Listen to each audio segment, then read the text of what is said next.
I'm sitting alone on the front porch as the neighborhood wakes up, and the autumn light is turning everything gold. You know, the kind of morning where the leaves are falling so slow you can almost count them. I've got my teal tracksuit on, the one from when I used to walk every morning around the block, before everything changed. The kids from the apartment buildings next door are already playing, screaming and laughing like nothing in the world can hurt them. God, I wish I still believed that. I'm going to tell you something I never thought I'd say out loud. Something I've carried alone for longer than I care to admit. And I'm telling you this because if you're listening and something feels wrong in your marriage, you need to hear what happened to me. You need to know you're not crazy. You're not imagining it. But first, before I go any further, I need you to do something for me. If my story touches you, if it makes you think of someone you love who might be going through this, please hit that like button. Subscribe to this channel.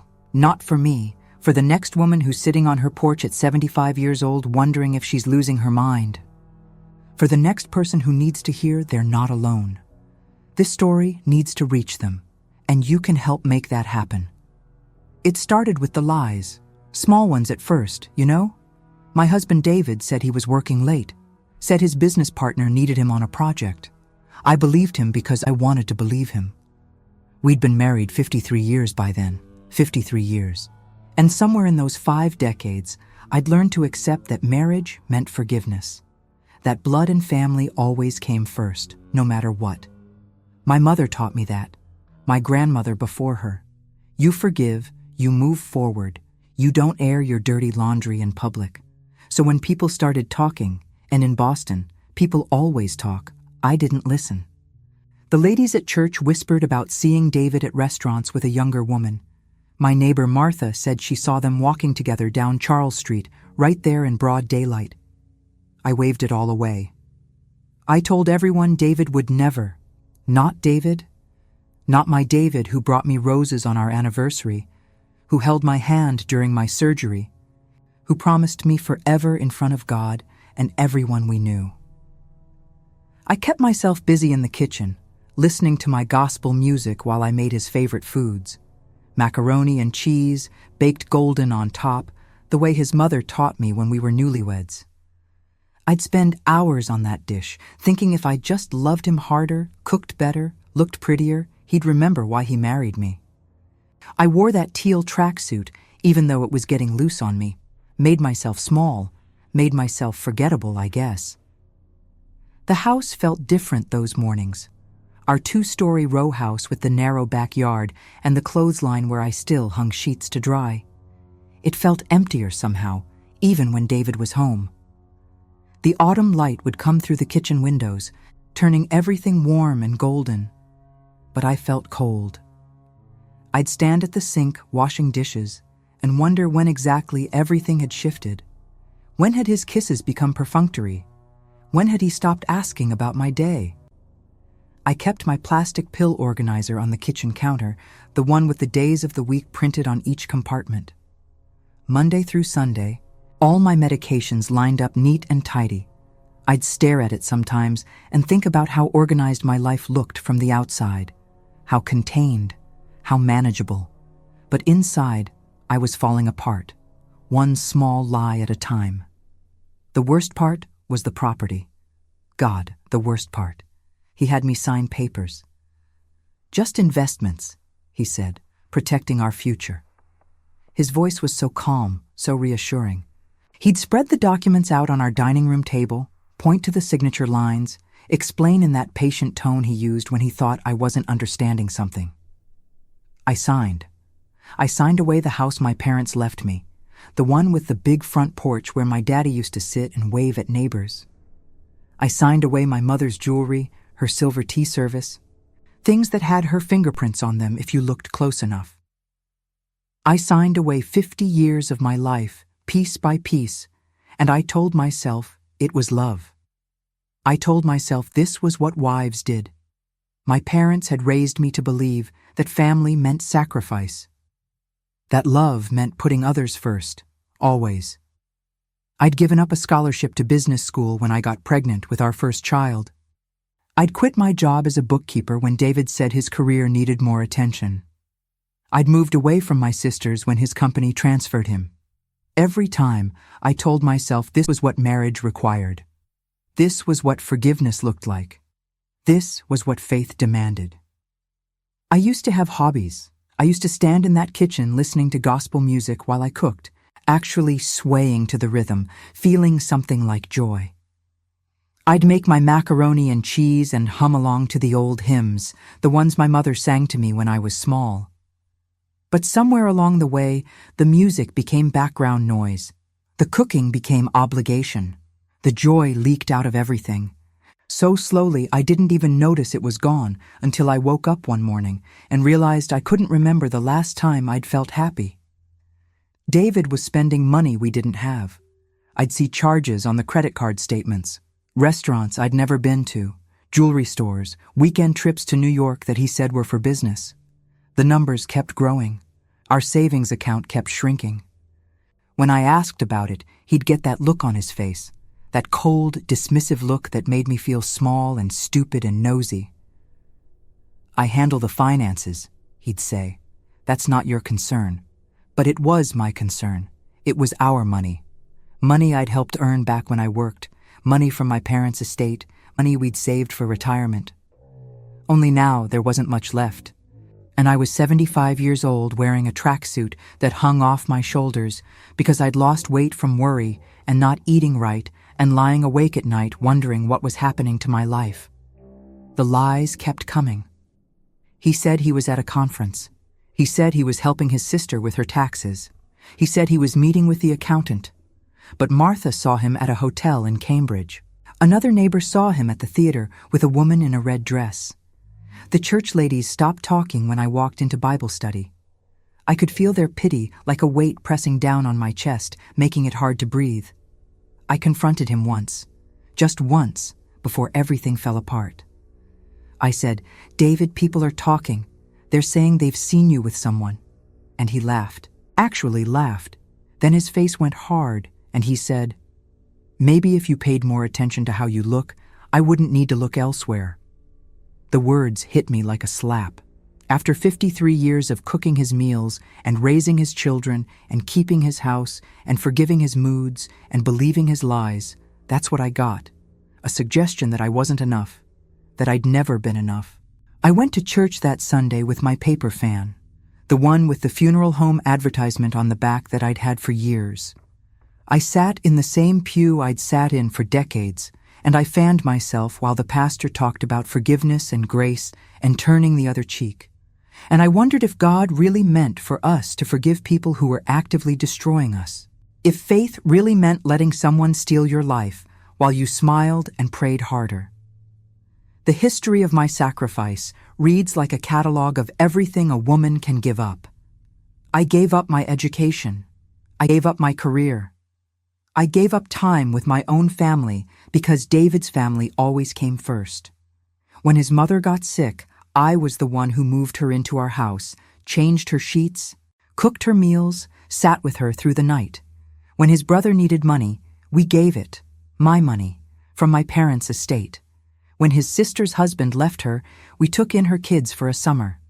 I gave and gave and gave until there was almost nothing left of me, and I told myself this was love. This was what family meant. I used to cook big Sunday dinners. The whole family would come, David's siblings, our children, the grandchildren. I'd spend all day Saturday preparing, making my macaroni and cheese, my collard greens, my cornbread. I'd set the table with my mother's china, the good silver I'd polished until it gleamed. And they'd come, and they'd eat, and they'd leave, and half the time they wouldn't even help with the dishes. David would disappear into his study. The kids would rush off to their own lives. And I'd stand at the sink washing plates and wondering when exactly I'd become invisible. But I believed. God, I believed so hard. I believed that if I just kept forgiving, kept sacrificing, kept showing up, eventually it would matter. Eventually, they'd see how much I loved them. Eventually, David would remember why he married me. I believed in the power of forgiveness like it was a religion unto itself. Blood and family, my mother always said. Blood and family must always be forgiven. So when David came home late smelling like perfume that wasn't mine, I forgave. When I found receipts for expensive gifts I never received, I forgave. When he snapped at me for asking simple questions, I forgave. When he made me feel small and stupid and old, I forgave. Because that's what wives did. That's what my faith taught me. That's what 53 years of marriage had conditioned me to do. I'd stand at the clothesline in our narrow backyard, hanging sheets to dry in the autumn air, and I'd pray. I'd ask God to help me be a better wife, to help me understand what I was doing wrong, to help me fix whatever was broken between us. It never occurred to me that maybe I wasn't the thing that needed fixing, that maybe the broken thing was David, and all my forgiveness in the world couldn't fix someone who didn't want to be fixed. The autumn leaves kept falling outside my window, turning the whole neighborhood gold and red and orange. The kids kept playing in the apartment buildings next door. The world kept turning like nothing was wrong. And inside our 2-story row house, I kept shrinking, kept disappearing, kept giving away pieces of myself until I couldn't even remember who I used to be before I became David's wife. One morning, I was sitting on the porch in my teal tracksuit, watching the neighborhood wake up, and I realized I couldn't remember the last time I'd walked around the block. Couldn't remember the last time I'd done something just for me. Couldn't remember the last time I'd felt like a person instead of a ghost haunting her own life. And that's when I knew something had to change. I just didn't know yet how bad things were about to get. The discovery came on a Tuesday morning in October. The leaves were falling thick now, covering our narrow backyard in a carpet of red and gold.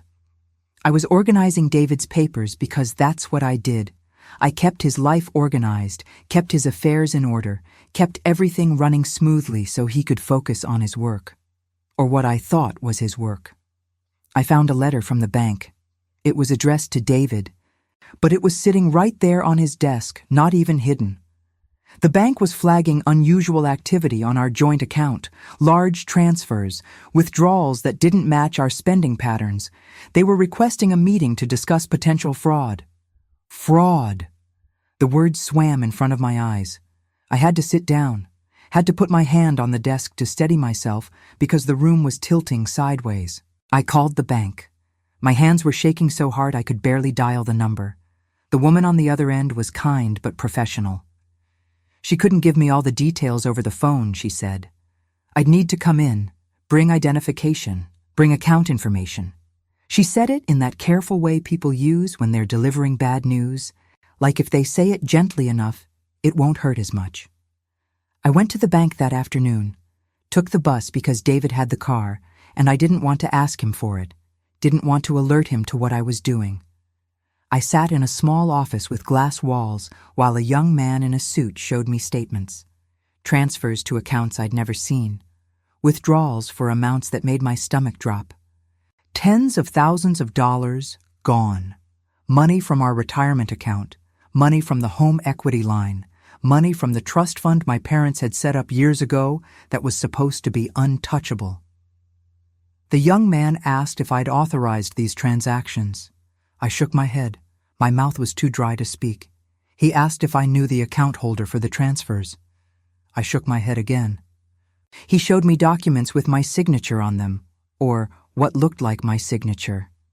Authorization forms, transfer requests, all dated within the last 18 months. All signed by me, except I'd never seen them before. I'd never signed them. But there was my name, in what looked like my handwriting, giving away everything my parents had left me. I called a lawyer from the bank parking lot. I don't even know how I found the number. I think the bank manager gave it to me, said I needed legal counsel, said this was serious. I called, and a woman answered, Patricia. Her voice was steady and calm, and she said yes, she could meet with me that afternoon. Yes, this was urgent. Yes, I needed to come in right away. Patricia's office was in downtown Boston, near the courthouse. It was a small space with law books lining the walls and a view of the street where autumn leaves were blowing in circles. She listened while I told her everything, about the bank, about the signatures, about David's late nights and the whispers and the woman in the red dress. She took notes in neat handwriting, and when I was done, she looked at me and said, "This is elder abuse, financial exploitation, and possibly identity fraud." I felt something crack inside my chest. Elder abuse, like I was some helpless old woman who couldn't take care of herself. Except that's exactly what I'd become, wasn't it? I'd let David handle everything for so long that I didn't even know what I had anymore. Didn't know what I'd lost until it was gone. Patricia said we needed to act fast. We needed to freeze the accounts, file police reports, document everything. She said David might face criminal charges. She said his access to our finances needed to be cut off immediately. She used words like forfeiture and restitution and protective order, and I felt like I was drowning in legal terminology while my marriage disintegrated around me. But there was more. God, there was more. Patricia made some calls while I sat there. She contacted David's sister because apparently David had been named executor of their mother's estate when she died 3 years ago, and the estate money was supposed to be managed carefully, distributed according to their mother's wishes. Patricia's face changed while she was on the phone. When she hung up, she said, "I need to ask you something. Did you know David had power of attorney over his mother's accounts?" I nodded. Of course I knew. He'd handled everything when she died. The funeral arrangements, the estate settlement, all of it. He'd said it was too complicated for me to understand, too much for me to deal with while I was grieving. So I'd let him handle it. Let him take care of everything like I always did. Patricia's face was grim. She said David's sister had been trying to reach him for months about discrepancies in the estate accounts, large sums of money that couldn't be accounted for, property that had been sold without proper authorization. The sister had hired her own lawyer and was preparing to file a lawsuit against David for mismanagement of the estate. I felt like I was going to be sick. It wasn't just my money. It wasn't just our retirement. It was his mother's money, his sister's inheritance. He'd stolen from his own family, from his own mother's memory, and I'd been so busy forgiving and believing and making macaroni and cheese that I'd never even questioned it. Patricia walked me through what would happen next. She'd file for an emergency protective order to freeze our joint accounts. She'd submit the bank documents to the police. She'd coordinate with David's sister's lawyer about the estate fraud. She said this would move fast now. She said I needed to be prepared for David's reaction. I went home that evening, and David was sitting at the kitchen table reading the newspaper like it was any other day. I looked at him and saw a stranger. This man I'd been married to for 53 years. This man I'd given up my education for, my career for, my whole life for. This man who'd looked me in the eye and lied and lied and lied. I gave him one more chance. God help me, I did. Because that's what forgiveness meant to me. That's what 53 years of belief had taught me. You give people chances. You let them explain. You don't jump to conclusions. Even when all the evidence is right there in front of you, you give them one more chance to tell the truth. I sat down across from him, put my hands on the table, palms down, trying to keep them from shaking. I said, "David, I went to the bank today." He looked up from his newspaper. His face didn't change. I said, "They told me about the accounts, the transfers, the money that's missing." Still nothing. No surprise, no guilt, no reaction at all. I kept going. "I talked to a lawyer. She says there are documents with my signature that I never signed. She says you've been taking money from our retirement, from my parents' trust, from your mother's estate." My voice was shaking now, but I made myself keep talking. "She says it's fraud. She says it's elder abuse." David put down his newspaper very carefully. He looked at me with this expression I'd never seen before, cold, calculating, like he was deciding something. Then he said, "You don't know what you're talking about. You've always been terrible with money. That's why I handle everything." I felt something shift inside me, some last thread of hope snapping clean through. I said, "I know about her, David. The woman, the one everyone's been seeing you with." And that's when his mask finally slipped. His face twisted with something ugly. He said, "You want to know about her? Fine. Her name is Clarissa. She's 43. She actually takes care of herself. She doesn't look like she gave up on life 20 years ago." He gestured at my tracksuit, my gray hair, my face with its 75 years of living. "Maybe if you'd paid more attention to yourself instead of nagging me about money you don't understand, I wouldn't have needed to look elsewhere." The words should have hurt. They should have cut deep. But instead, I felt something cold and clear settling over me. I said, "How much did you steal, David?" He stood up, started pacing. "I didn't steal anything. That money was invested. In our future. In opportunities you're too simple to understand." His voice was rising. "You think it's easy supporting this house? Supporting your habits? You think money just appears?" I stood up too. My legs felt shaky, but I made myself stay standing. I said, "Patricia says it's over $300,000 from our accounts, from your mother's estate, all of it gone." I watched his face. "Where did it go, David?" He came around the table fast, not threatening, not touching me, but close enough that I could smell his cologne, the expensive kind he'd been wearing lately. He said, "You're going to drop this. You're going to tell that lawyer it was a mistake. You're going to remember that you're my wife and you support me, not work against me." I stepped back, put the table between us, and that's when I saw it. His phone was on the counter, screen facing up. A message notification lit up the display from someone named Clarissa. The preview text said, "Just got the deposit. Counting down the days until we can leave together. Love you, baby." Everything stopped. The room went silent, except for the sound of my own heartbeat in my ears. David saw me looking at the phone, saw my face. He lunged for it, but I was closer. I grabbed it, held it up where we could both see the message. Clarissa had sent a photo too. It was her in front of a car, a Bentley Continental in cream white, gleaming in the sunlight.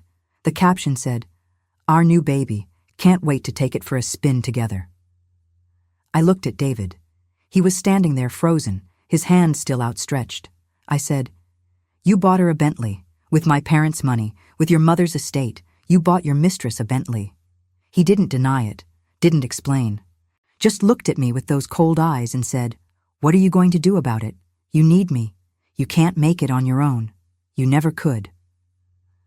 That was my collapse.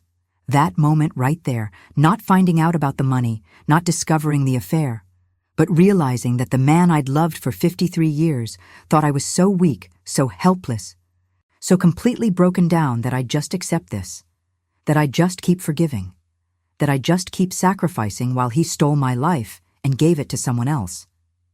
I called Patricia right then, right in front of him. I said, "File everything, the protective orders, the police reports, all of it. File it today."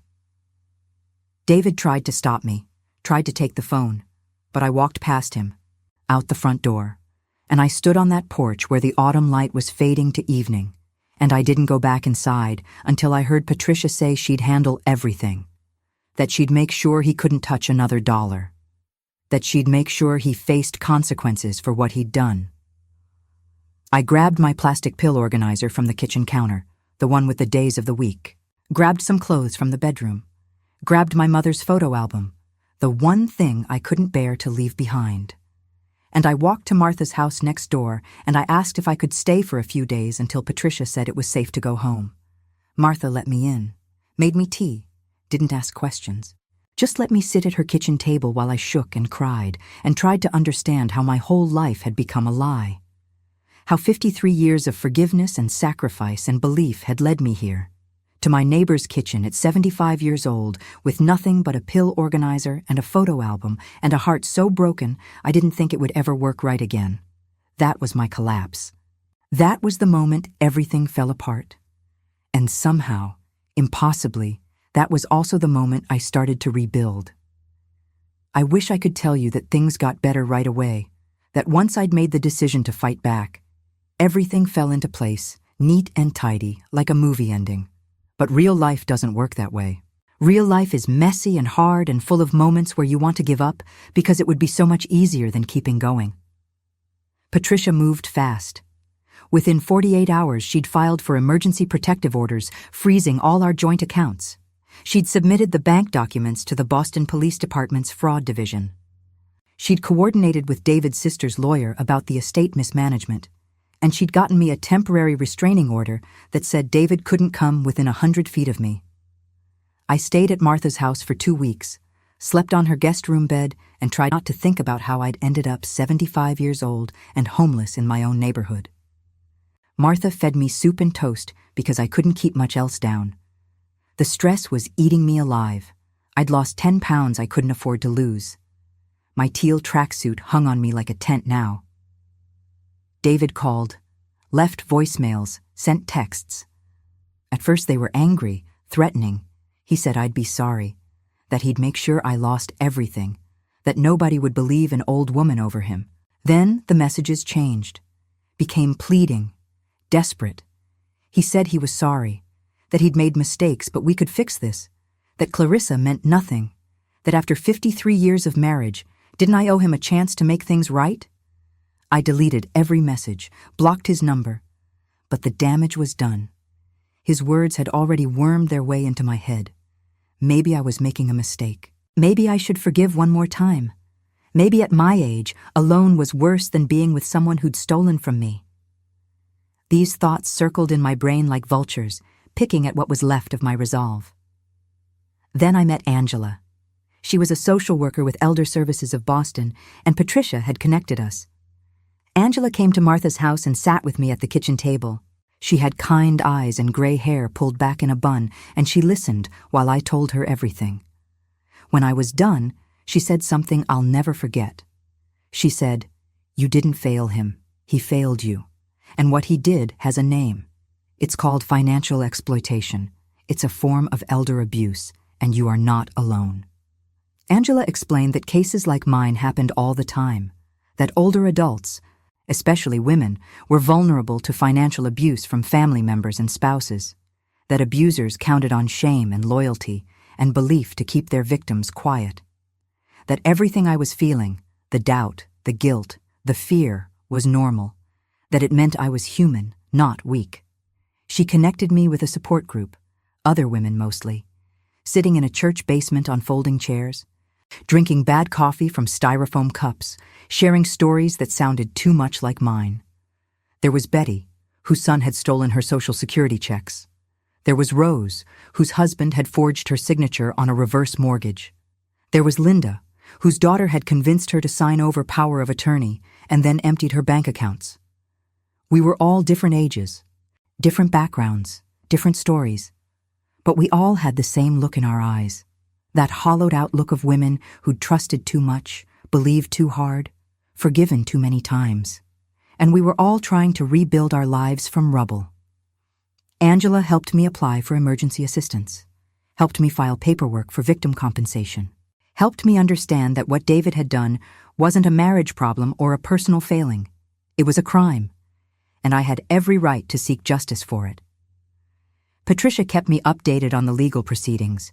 David had hired his own lawyer naturally, was claiming the money transfers were legitimate business investments, was saying I'd given verbal permission for everything, was painting me as a confused old woman who didn't understand financial matters. His lawyer was aggressive, filing motions to dismiss, arguing that this was a civil matter between spouses, not a criminal case. But the evidence didn't lie. The bank had security footage of David alone at the teller window, making withdrawals from accounts in my name. They had IP addresses showing the online transfers had come from his computer, not mine. They had the paper trail of money going from our joint accounts to Clarissa's personal account, to that dealership where she'd bought the cream white Bentley. David's sister filed her own lawsuit. Turned out David had been siphoning money from their mother's estate for over 2 years. He'd sold property without proper authorization. He'd cashed bonds that were supposed to be held in trust. He'd forged documents claiming expenses that never existed. The estate that was supposed to be worth close to $500,000 was down to almost nothing. I watched it all unfold like I was seeing someone else's life. Like this was happening to a character in a story, not me. My plastic pill organizer sat on Martha's bathroom counter Monday through Sunday, keeping me tethered to routine while everything else fell apart. Take the blood pressure medication. Take the cholesterol pill. Take the vitamin D. Stay alive. Keep going. One day at a time, the kids started calling. Our 3 adult children who'd been so busy with their own lives they hadn't noticed their father was destroying their mother. They were shocked, horrified. How could this have happened? How could I have let it happen? Why didn't I tell them sooner? I tried to explain. Tried to tell them about the slow erosion of trust, the gradual loss of self, the way abuse doesn't announce itself with dramatic gestures but creeps in through small compromises and quiet defeats. But they didn't really understand. How could they? They'd grown up watching their father manage everything, watching me defer to him on all decisions. To them, this was how marriage worked. This was normal. Our daughter Jennifer was furious, not at David, at me. She said I was tearing the family apart, that marriages went through rough patches and you worked through them, that public accusations and lawyers and court cases weren't how we handled problems. She said I was embarrassing everyone, making a spectacle, acting like a victim when I should be working on forgiveness and reconciliation. The words cut deep because they were so familiar. They were the same words I'd been telling myself for 53 years. Work through it. Don't make a scene. Forgive. Forget. Keep the family together no matter the cost. Except now I knew what that cost was. The cost was me, my dignity, my security, my future. And I wasn't willing to pay it anymore. Our son Michael took David's side more quietly. Said Dad was going through a midlife crisis. Made some bad decisions, but underneath, he was still the same man who'd raised us. Said everyone deserved a second chance. Said at our age, divorce wasn't practical. Where would I live? How would I manage? Wouldn't it be better to work things out, set up some boundaries, move forward together? Only our youngest, Thomas, seemed to understand. He came to Martha's house and sat with me and let me cry. He said, "Mom, I'm so sorry. I should have seen this. I should have protected you." And I told him what I'm telling you now. It's not the children's job to protect their parents from each other. It's not anyone's job to stay in a situation that's destroying them just because leaving would be uncomfortable for everyone else. Thomas helped me start looking for somewhere to live. I couldn't stay with Martha forever, and I couldn't go back to the row house, not yet. Not with David still technically living there, not with the restraining order still active, not with everything still in legal limbo. Thomas found me a small apartment in Dorchester. Just a one-bedroom place with thin walls and old carpeting. But it had a window that got morning light, and it was mine. No shared space, no memories, no ghosts. Angela helped me move what belongings I could retrieve from the house. We went when David was at work, with a police escort to make sure there was no confrontation. I walked through rooms I'd lived in for decades and felt nothing. This wasn't my home anymore. It was just a building full of furniture and lies. I took my clothes, my mother's photo album, some dishes, the paper fan from church with the funeral home advertisement on the back, my plastic pill organizer, not much else. Leaving most of it behind felt surprisingly good, like I was shedding skin, becoming lighter, becoming new. The apartment was bare at first, just a mattress on the floor, a folding chair, a card table. Thomas brought me a coffee maker. Martha brought me towels and sheets.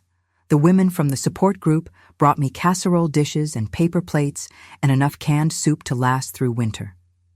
Angela helped me apply for food assistance because my income was frozen along with the accounts.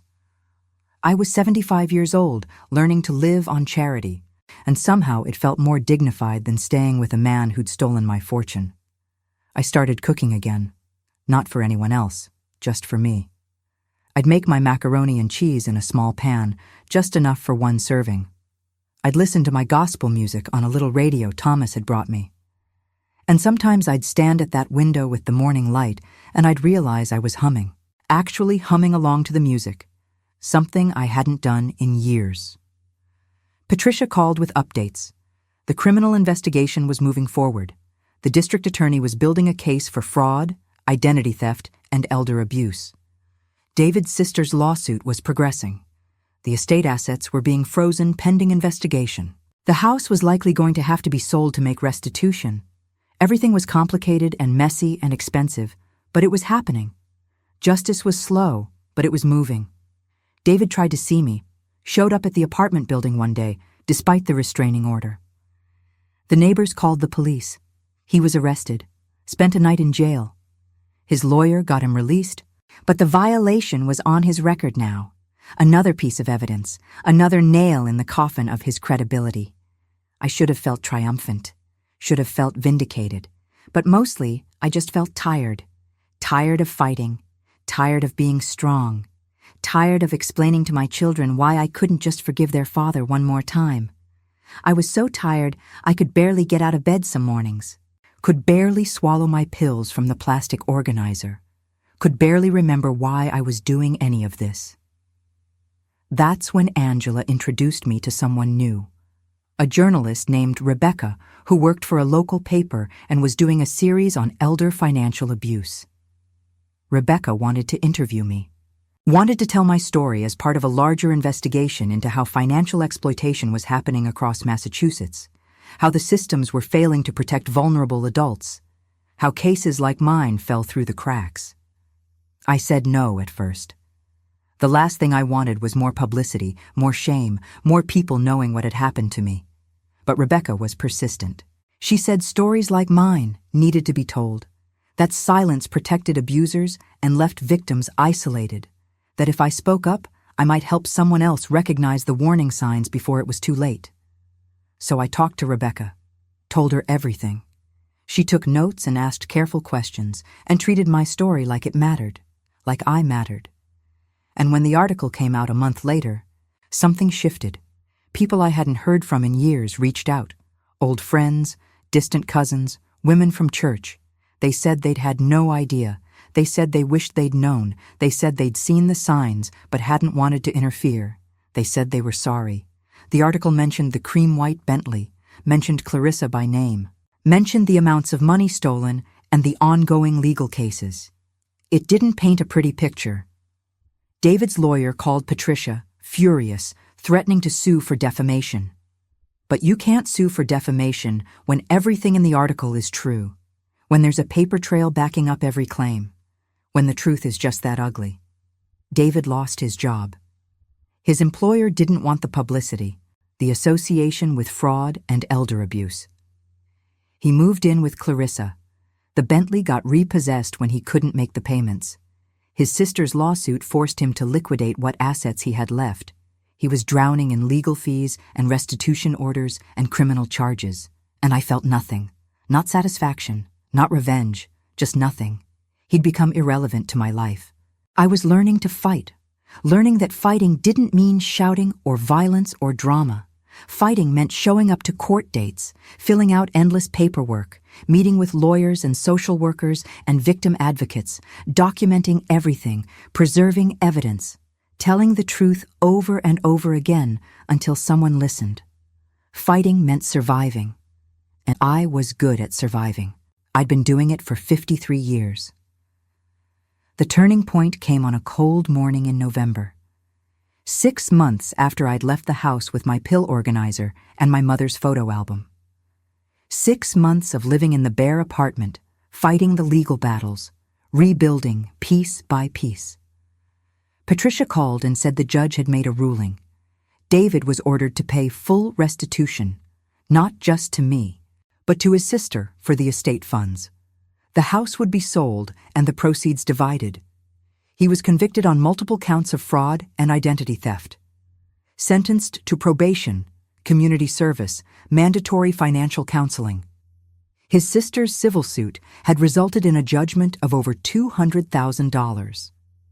Between the criminal restitution and the civil judgment, he was financially ruined. But more than that, I got my money back, not all of it. Legal fees and delays and complications meant some of it was gone forever. But enough. Enough to have security again, enough to have choices, enough to not be dependent on charity, or my children's pity, or the mercy of a system that hadn't protected me in the first place. I sat in my apartment after Patricia's call and I cried. Not sad tears, not bitter tears, just tears of relief. It was over. The fighting was over. I'd won. Not because David had lost, though he had, but because I'd survived. Because I'd stood up. Because I'd refused to keep forgiving when forgiveness meant erasing myself. Angela came by that evening. Brought champagne. Cheap champagne from the corner store, but champagne nonetheless. We toasted. Me and Angela and Martha and Thomas. We toasted to justice, to survival, to the long, hard road of rebuilding. And we toasted to me, to the woman I'd forgotten I could be. But the story wasn't over yet. There was one more twist waiting for me. One more test to prove whether I'd really changed or whether I'd fall back into old patterns when pushed hard enough. It came 2 weeks after the judge's ruling. A letter arrived at my apartment, hand-delivered by Jennifer. She'd driven all the way from her house in Newton, something she rarely did. She stood in my doorway looking nervous, and I knew whatever she had to say, I wasn't going to like it. We sat at my card table, in my bare apartment with its thin walls and old carpeting. Jennifer put the letter on the table between us. She said, "Dad wrote this. He asked me to give it to you." Her voice was careful, measured, like she was handling explosives. I looked at the envelope, saw David's handwriting, still familiar after all these years. My first instinct was to rip it up, to throw it away without reading. But Jennifer was watching and I was curious despite myself. So I opened it. The letter was long, pages of David's neat handwriting covering every inch of paper. He said he was sorry, said he'd made terrible mistakes, but he was getting help now, going to therapy, understanding why he'd done what he'd done. He said Clarissa was gone. She'd left him when the money ran out, surprised nobody. He said he was living in a studio apartment in Quincy, working a retail job, trying to rebuild his life. He said he understood if I could never forgive him, but he wanted me to know he was truly, deeply sorry for what he'd put me through. And then came the real purpose of the letter. He needed help. His probation officer was requiring him to complete financial counseling and community service, but he had no transportation. The Bentley was gone. His license was suspended.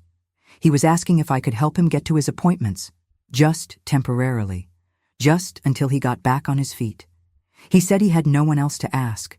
His sister wouldn't talk to him. His children were busy. I was his only option. I read the letter twice. Then I looked at Jennifer. She was watching me with this hopeful expression. Like she thought maybe this was the moment I'd soften. The moment I'd remember I was supposed to forgive. The moment I'd go back to being the mother she recognized, the one who sacrificed, who put everyone else first, who made everything okay, even when it wasn't. She said, "Mom, he really is sorry. I've talked to him. He sounds different, more humble. I think he's learned his lesson." She reached across the table, put her hand on mine. "He's still Dad. He's still family. Maybe this is a chance for healing, for the family to come back together." I felt it then. That old pull. That old belief that family meant forgiveness no matter what. That voice in my head. My mother's voice, my grandmother's voice, 53 years of conditioning, telling me that this was my chance to be the bigger person, to show grace, to help someone who was down, to prove that I was still good, still loving, still worthy of being called a wife and mother. And I almost did it. God help me, I almost said yes, because saying no to family goes against everything I was raised to be. Saying no means admitting that some things can't be forgiven, that some relationships can't be saved, that sometimes the price of grace is too high and you have to save yourself instead. I looked at Jennifer, at my daughter who'd grown up watching me sacrifice and thought that was what love looked like, at my daughter who was asking me to do it one more time, just one more time, just this last thing, and I knew if I said yes now, there would be another favor, another emergency, another reason why I needed to help just a little bit more. The cycle would never end unless I ended it. I folded the letter very carefully, put it back in the envelope, pushed it across the table to Jennifer. I said, "No." Jennifer's face changed. "Mom." "No," I said again. My voice was steady, calm. "Your father stole from me. He stole from his mother's estate. He committed crimes against me for years. He destroyed our marriage. He destroyed my sense of security. The judge ordered restitution and probation. Those are the consequences of his actions. They're not my problem to solve. But he has no one. That's not my fault," I said. "That's his. He made his choices. I'm making mine, and my choice is no." Jennifer stood up. She was angry now. "You've changed. This isn't like you. You used to care about family. You used to believe in forgiveness." "I do believe in forgiveness," I said. "I forgive your father for what he did. I forgive him because holding on to hatred would poison me. But forgiveness doesn't mean I have to help him. It doesn't mean I have to make his life easier. It doesn't mean I have to give him anything more than I already have." "So that's it? You're just going to abandon him?" I stood up too, looked my daughter in the eye.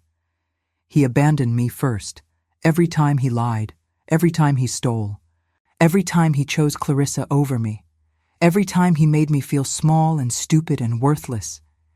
He abandoned me long before I left that house. I'm just finally accepting it." Jennifer grabbed the letter, walked to the door, turned back with tears in her eyes. "I hope you're happy. You've destroyed this family."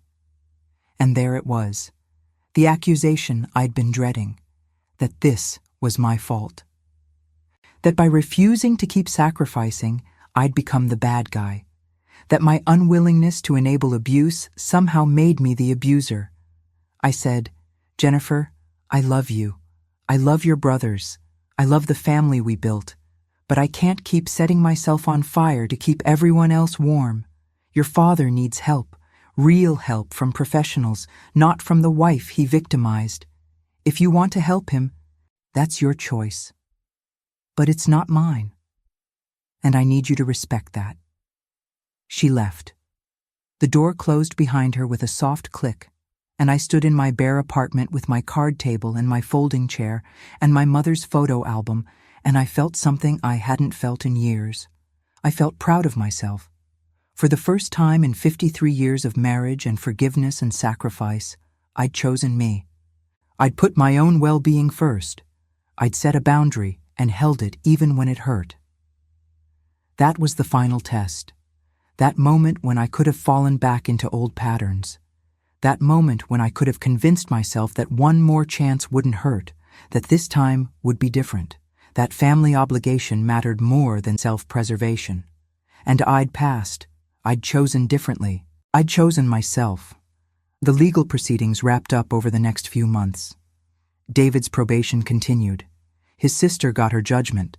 The house sold, and the proceeds were divided according to the court order.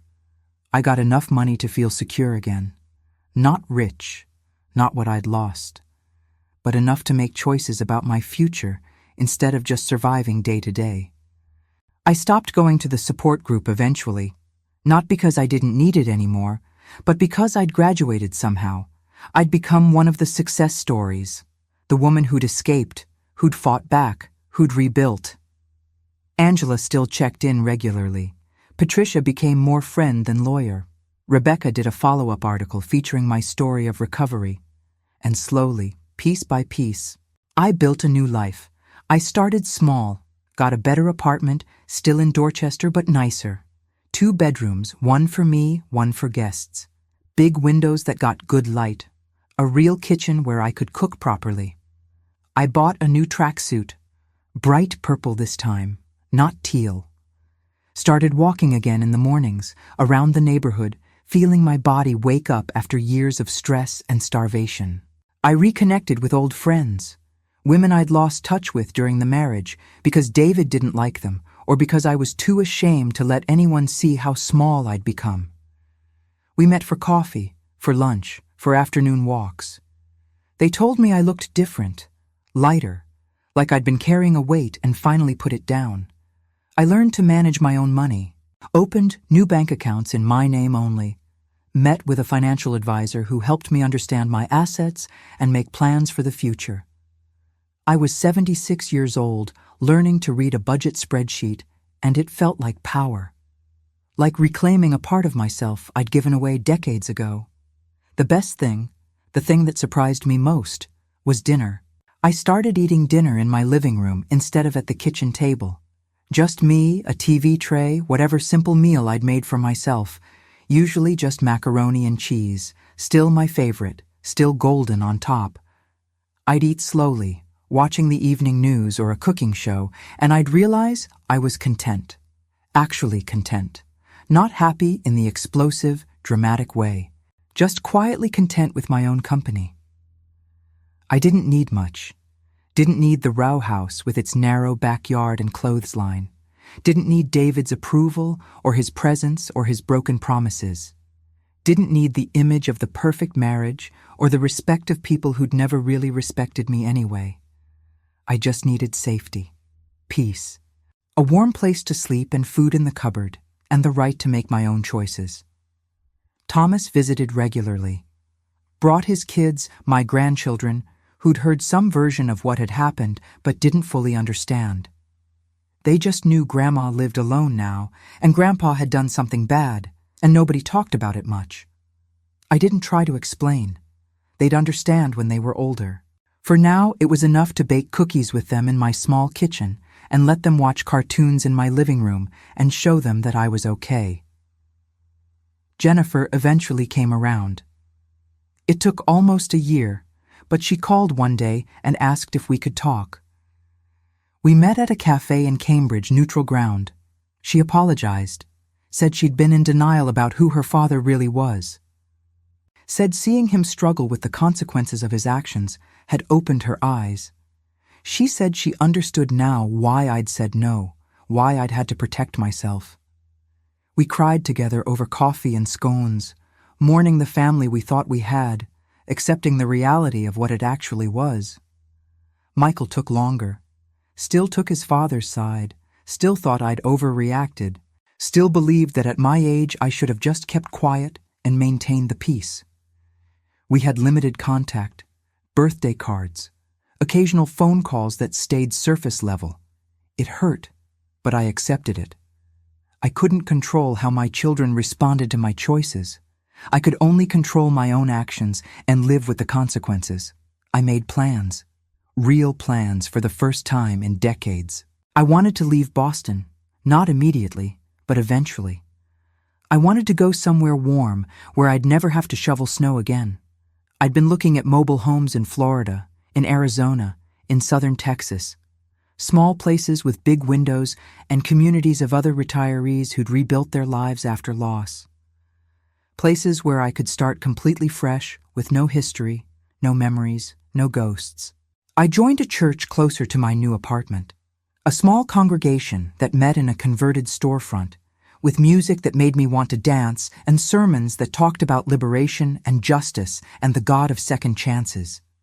I got a new paper fan, this one without the funeral home advertisement, just flowers and scripture. A reminder that even at 76, I was still growing, still changing, still becoming. The money came through in installments. Restitution payments, settlement funds, sale proceeds. Each check that arrived felt like vindication. Not because it was about the money, though the financial security mattered, but because it was acknowledgement. Official, legal acknowledgement that what had been done to me was wrong, that I deserved recompense, that justice, however slow, was real. I spent some of it on myself, bought real furniture instead of folding chairs, bought new clothes that fit properly instead of hanging loose, bought a good mattress and a comfortable couch and a small television, bought art for the walls, paintings from local artists showing Boston scenes, the harbor and the common and the brownstones all golden in autumn light. Made my apartment feel like a home instead of a temporary shelter. I saved the rest. Put it in accounts that nobody else could touch. Made a will leaving it to my children and grandchildren in equal shares, with clear instructions that it was theirs, not to be controlled by anyone else. Made sure my final act wouldn't leave them vulnerable the way I'd been vulnerable. Made sure the pattern would end with me. 8 months after that final confrontation with Jennifer, after I'd said no to helping David, Angela called with news. David had violated his probation, had been caught trying to scam an elderly woman at the retail store where he worked, trying to get her to give him her credit card information for a special promotion. He was arrested, charged again. This time he went to jail. Not for long, 18 months, but real jail time, real consequences. I felt nothing when Angela told me. Not satisfaction, not vindication, not even sadness. David had become a story I used to tell, a chapter that was closed. His continued downfall wasn't my concern. His rehabilitation wasn't my responsibility. He was just a man I used to know who'd made terrible choices and was living with the results. But here's what I did feel. I felt free. Free from the weight of 53 years of forgiveness that had really been enabling. Free from the belief that family obligation mattered more than my own well-being. Free from the fear that without David, I'd be nothing. Because I'd discovered something crucial in those months of rebuilding. I'd discovered that I was more than a wife, more than a mother, more than a caretaker and forgiver and sacrifice. I was a whole person. I'd always been a whole person. I'd just forgotten. The autumn came around again. 1 full year since I'd sat on that porch in my teal tracksuit, watching the leaves fall and wondering if I was losing my mind. 1 year since I'd discovered the truth about the bank accounts and the affair and the years of lies. 1 year since my life had fallen apart and I'd had to rebuild from nothing. I was sitting in my own living room now, eating macaroni and cheese from a real plate, listening to gospel music from a real stereo. My purple tracksuit fit properly. My apartment was warm and bright. My pill organizer sat on the bathroom counter, Monday through Sunday, keeping me alive and healthy. And I was planning. Actually planning. Looking at mobile homes in warm climates, thinking about what I wanted the next chapter of my life to look like, dreaming about futures that had nothing to do with taking care of anyone else. Rebecca called. Said she was doing another article, this one about elder abuse prevention and early warning signs. Asked if I'd be willing to share my story again, this time with more focus on what people should watch for, what questions they should ask, what resources were available. I said yes, because Angela was right. Silence protected abusers. Speaking up saved lives. So I told Rebecca what I'd learned. I told her to watch for partners who isolate you from friends and family, who control all the finances without transparency, who make you doubt your own memory and perception, who use your love and loyalty as weapons against you. I told her that financial abuse often starts small, a request to sign one paper to trust them with one account, and escalates so gradually you don't notice until you're drowning. I told her that no one deserves to be stolen from, lied to, or betrayed, no matter how long they've been married or how old they are. And I told her the statistics I'd learned from Angela and Patricia. According to American statistics, about 4 million seniors are victimized every year. 4 million people like me, having their money stolen, their trust violated, their lives destroyed by the people who claim to love them. The number was staggering, horrifying. And most cases went unreported because of shame, because of fear, because of the belief that family problems should stay private. But here's the statistic that really broke my heart. Studies calculate that the consequences of childhood trauma cost $14 trillion per year. 14 trillion.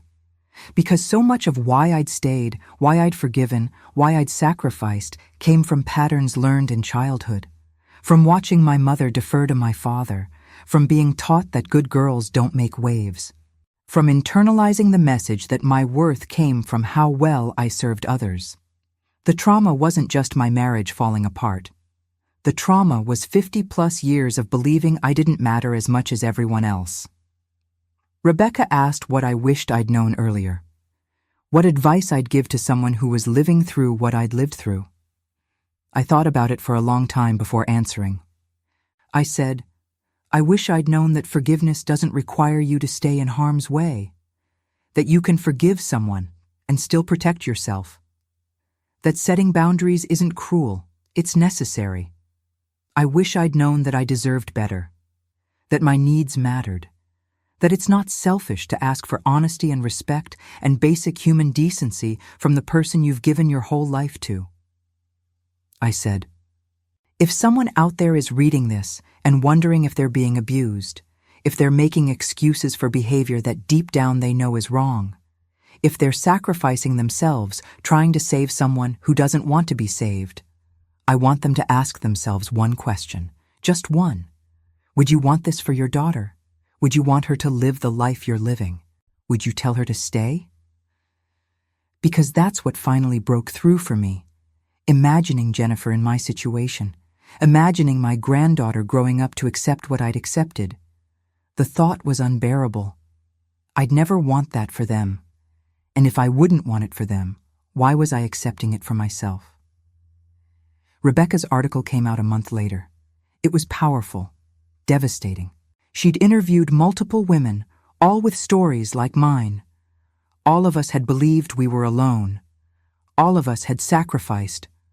All of us had forgiven and forgiven and forgiven until there was nothing left to forgive. And all of us had finally reached a breaking point where we'd chosen ourselves. The article went semi-viral, got shared thousands of times, got picked up by national news outlets. I got messages from women all over the country saying they recognized themselves in my story, saying they were taking action, leaving, fighting back, getting help. Every message felt like redemption, like my pain had purpose, like maybe everything I'd been through could help someone else escape sooner than I had. Angela said I'd become an advocate whether I'd planned to or not, that my willingness to speak publicly was changing how people thought about elder abuse, about financial exploitation, about the complicated dynamics of long marriages where love and abuse became so tangled you couldn't separate them.